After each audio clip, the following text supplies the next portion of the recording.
Hello guys, welcome to Analytics Guru.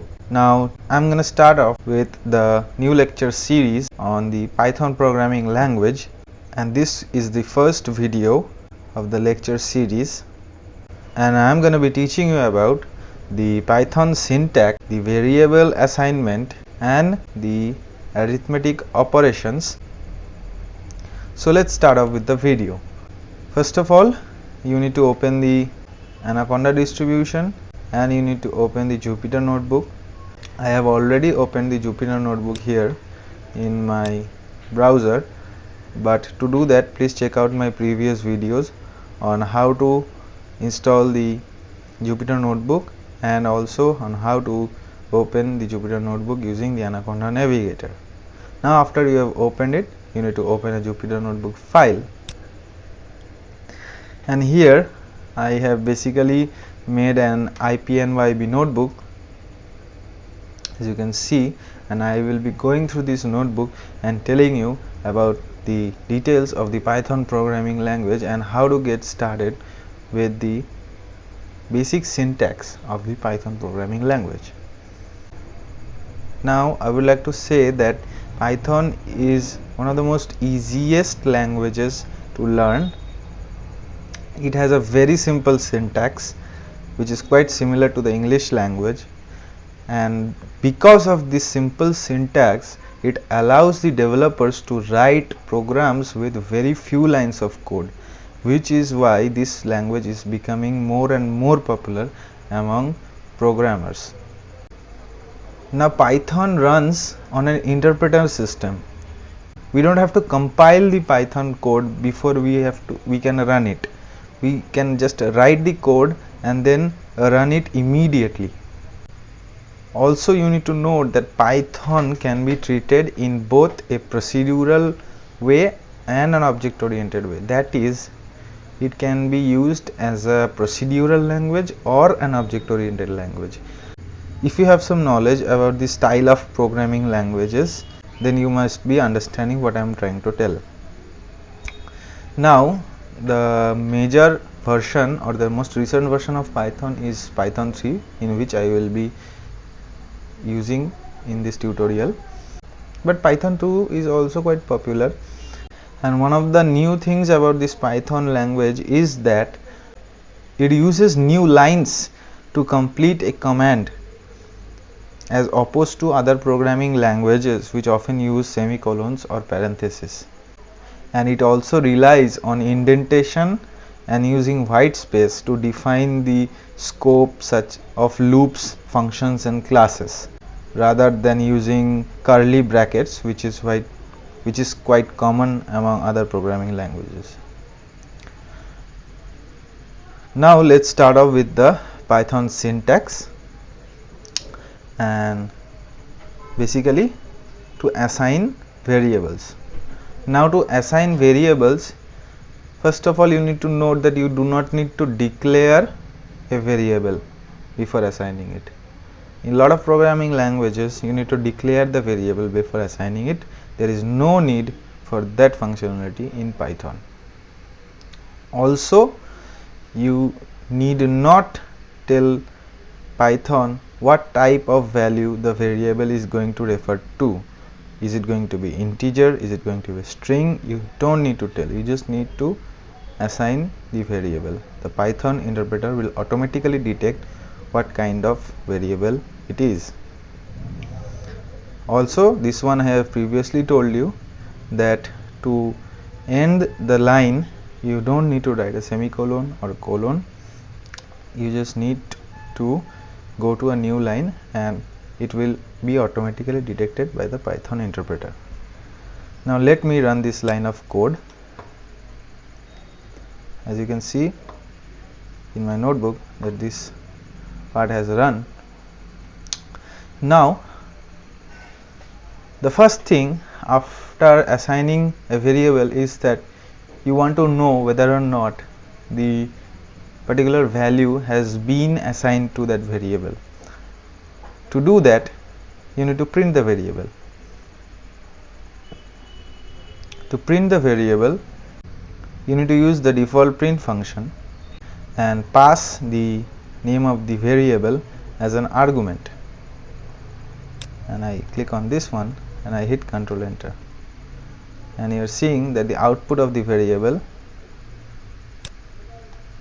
is 0, that is I have assigned to it previously. Now let me go to the variable type. Now previously I told you that you don't need to declare or denote what kind of variable you are assigning, but you can find out what kind of variable it is by using the type function that is present by default.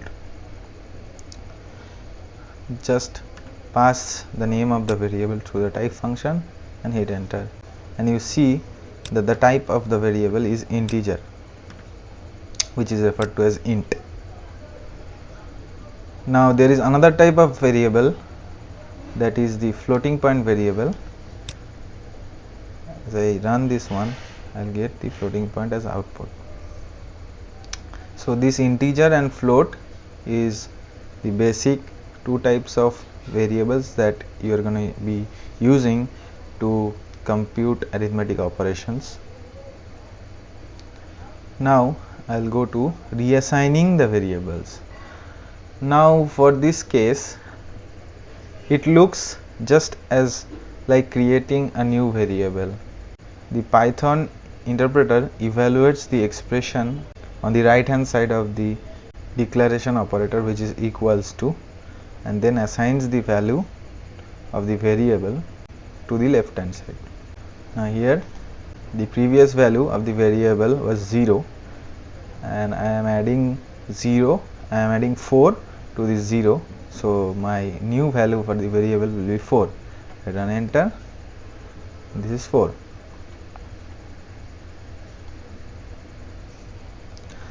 Now I would like to go to the operators. These are the basic operators, that is the addition, subtraction, multiplication, division, modulus, exponential and negation. Now I would like to tell you about the difference between true division and floor division. What true division does is that is basically just the normal division, but the floor division, what it does, that it just removes the fractional part, or that it rounds off the quotient. So this type of true divisions will be particularly useful, so please take a note. And now I will go to the order of the operations, or the order in which the operators will be executed. You need to remember this. It is PEMDAS, that is parenthesis, exponents, multiplication, division, addition, subtraction.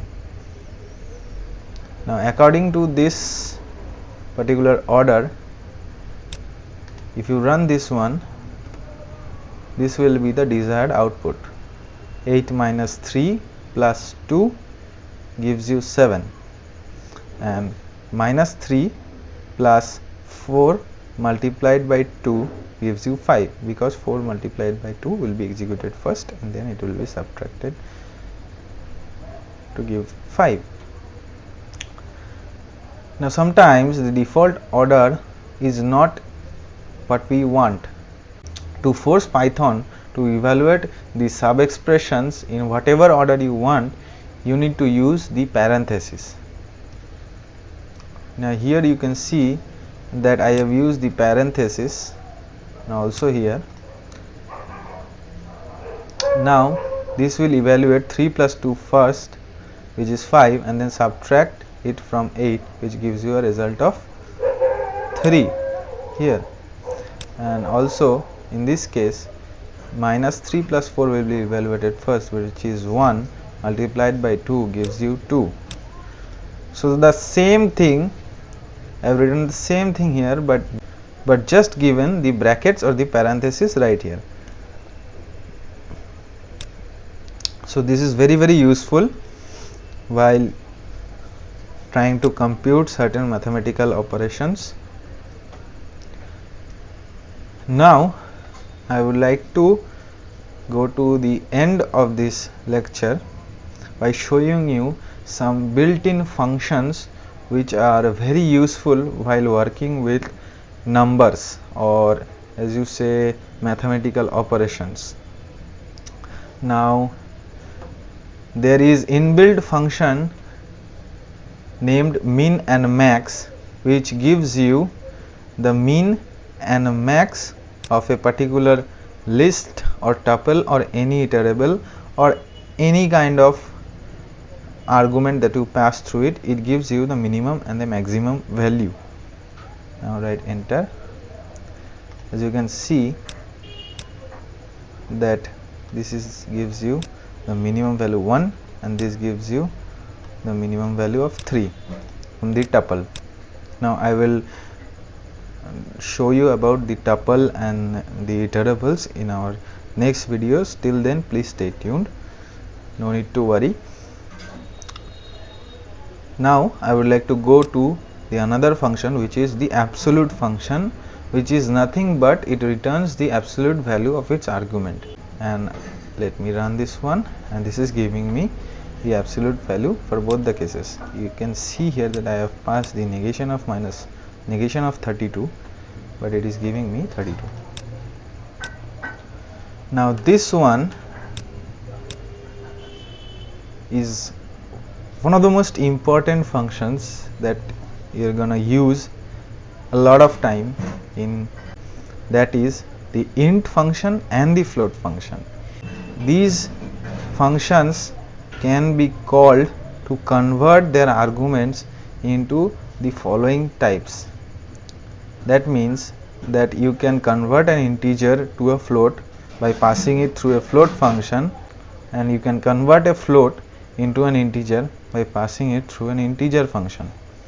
Well, you can also pass a string through an integer or a float function to convert it to its corresponding type.